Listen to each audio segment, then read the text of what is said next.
Hola, ¿qué tal a todos? Espero que estén muy bien el día de hoy. Continuando con nuestro curso de histología, el día de hoy veremos el tema de célula y sus organelos.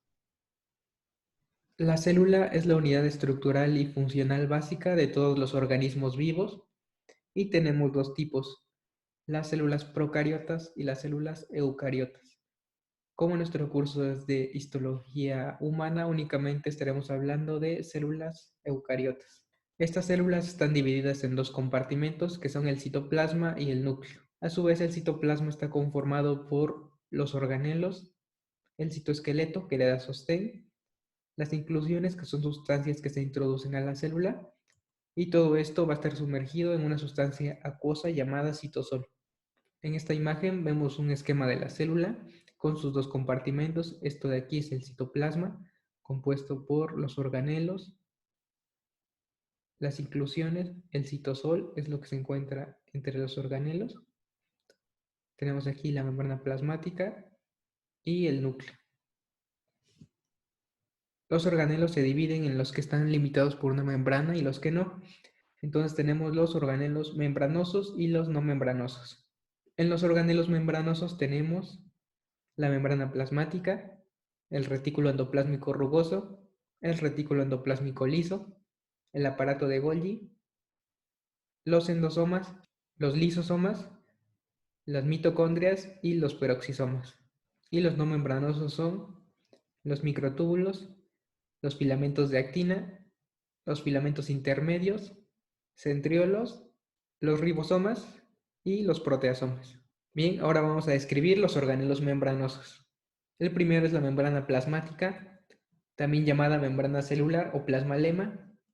Es una estructura formada por una bicapa lipídica que es visible en el microscopio electrónico de transmisión y tiene un espesor aproximado de 8 a 10 nanómetros. Algunas de sus funciones son mantener la integridad estructural celular, controlar el paso de sustancias a través de ella, algo que se le llama permeabilidad selectiva, la interacción celular de una célula con otra, así como la función de reconocer antígenos, células extrañas y células alteradas. En esta imagen tenemos el modelo de mosaico fluido, el cual describe la membrana plasmática, y este modelo fue descrito por Singer y Nicholson. La membrana plasmática, como ya dijimos, está formada por una bicapa lipídica, es decir, por dos capas de fosfolípidos, colesterol y proteínas. Aquí tenemos una capa de lípidos, esta de aquí, y esta sería la otra. Estos fosfolípidos están formados por una cabeza y una cola.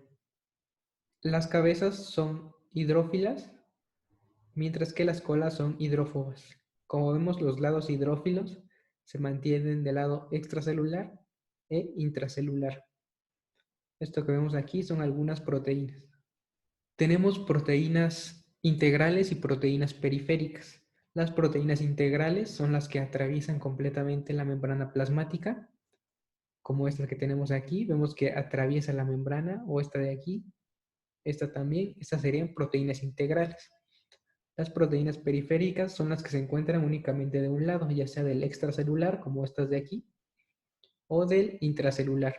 También tenemos una cubierta llamada glucocáliz, que está formada por glucoproteínas y glucolípidos, cuya función es la identificación celular.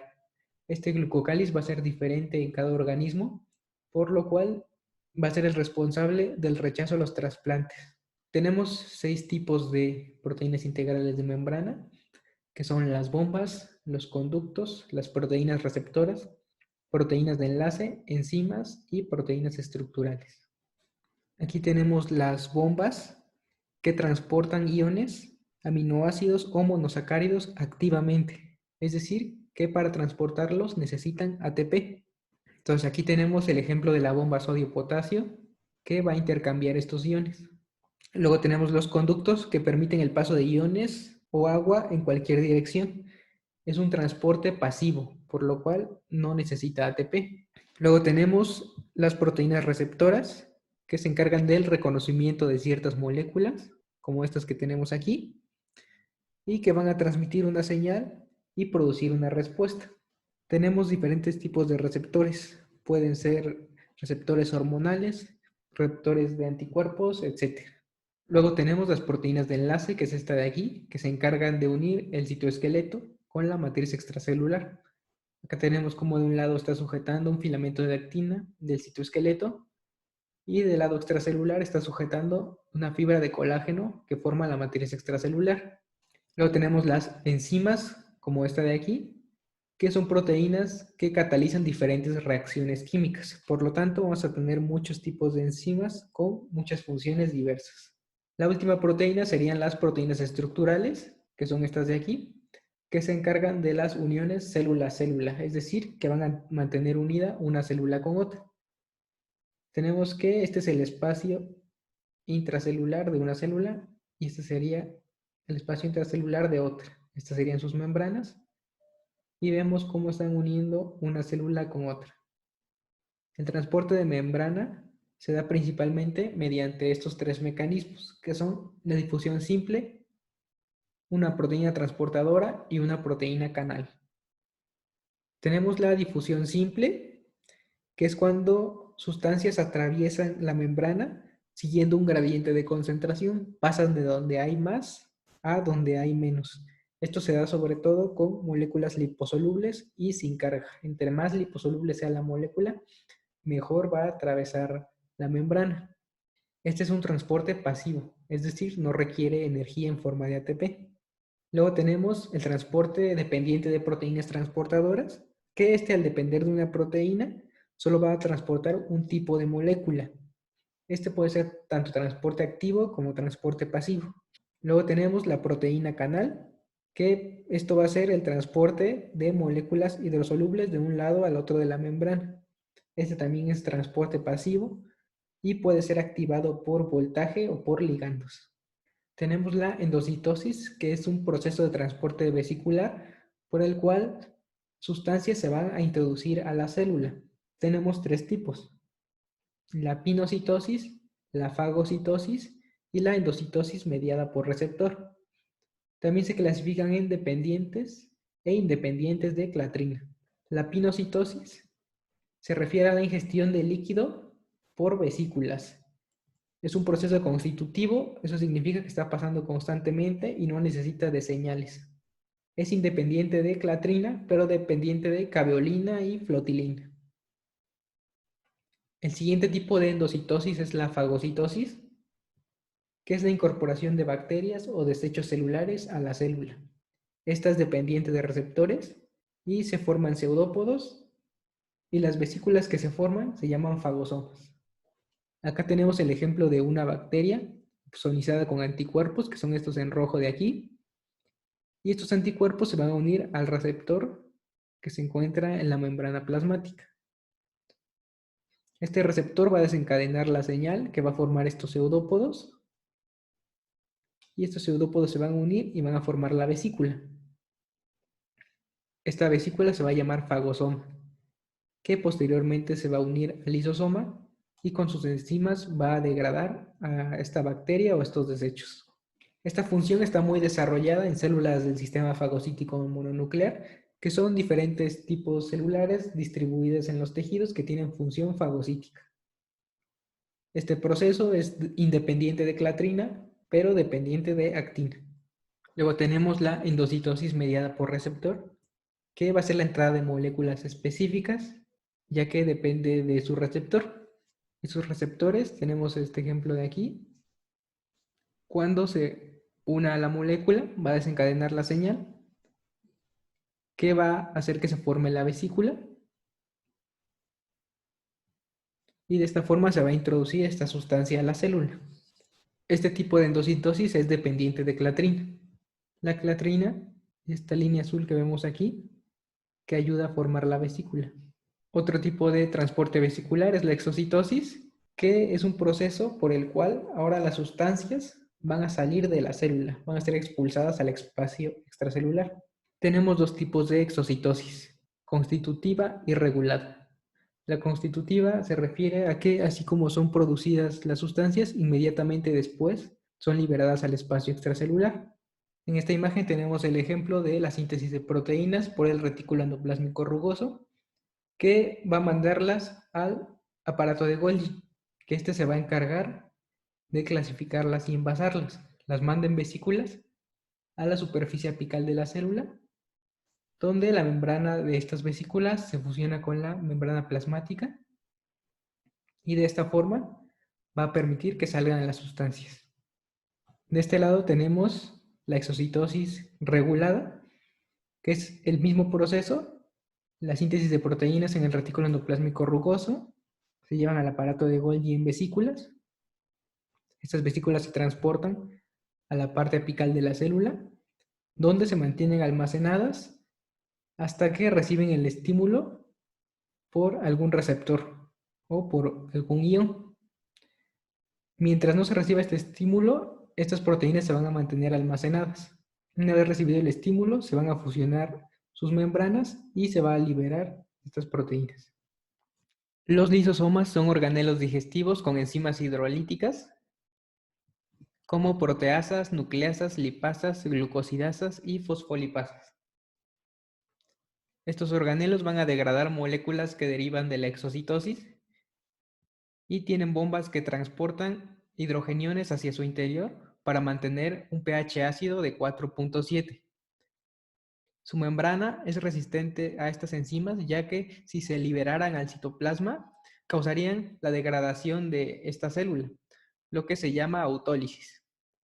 Estos organelos no solo degradan moléculas derivadas de la endocitosis, sino que también participan en la autofagia, que es un proceso por el cual la célula se come a sus propios organelos, organelos que ya no sean funcionales, organelos que sean viejos, digamos, los va a degradar en el lisosoma y con los residuos obtenidos va a formar nuevos organelos. El retículo endoplásmico rugoso, también se le llama ergatoplasma, va a ser un organelo muy basófilo por la presencia de ribosomas. Por basófilo se refiere a que se va a teñir muy intensamente con la hematoxilina. Como vemos en esta imagen, va a estar formado por varias cisternas que son estas, o saculaciones. Y vemos que su membrana va a ser continua con la lámina nuclear. Su principal función es la síntesis proteica, que la va a realizar gracias a sus ribosomas, y estos ribosomas van a estar formados por ARN y proteínas ribosomales. Por lo tanto, va a estar muy desarrollado en células secretoras, células, por ejemplo, del tejido conjuntivo, que constantemente están produciendo matriz extracelular. El retículo endoplásmico liso va a ser semejante al rugoso, pero la diferencia es que este no tiene ribosomas. También va a estar formado por varias cisternas o saculaciones, que son estas que vemos aquí, y su membrana también va a ser continua con la del retículo endoplásmico rugoso.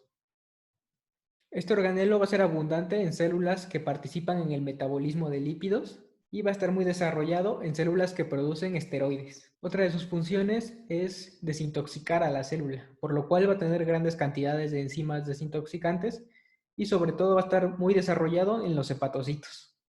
El aparato de Golgi se llama así porque fue descrito por Camillo Golgi. Está bien desarrollado en células secretoras, al igual que el retículo endoplásmico rugoso, y está formado por varias cisternas. Estas cisternas se van a nombrar dependiendo de qué tan cerca o qué tan lejos estén del retículo endoplásmico rugoso. En esta imagen tenemos aquí el retículo endoplásmico rugoso y esto sería el aparato de Golgi.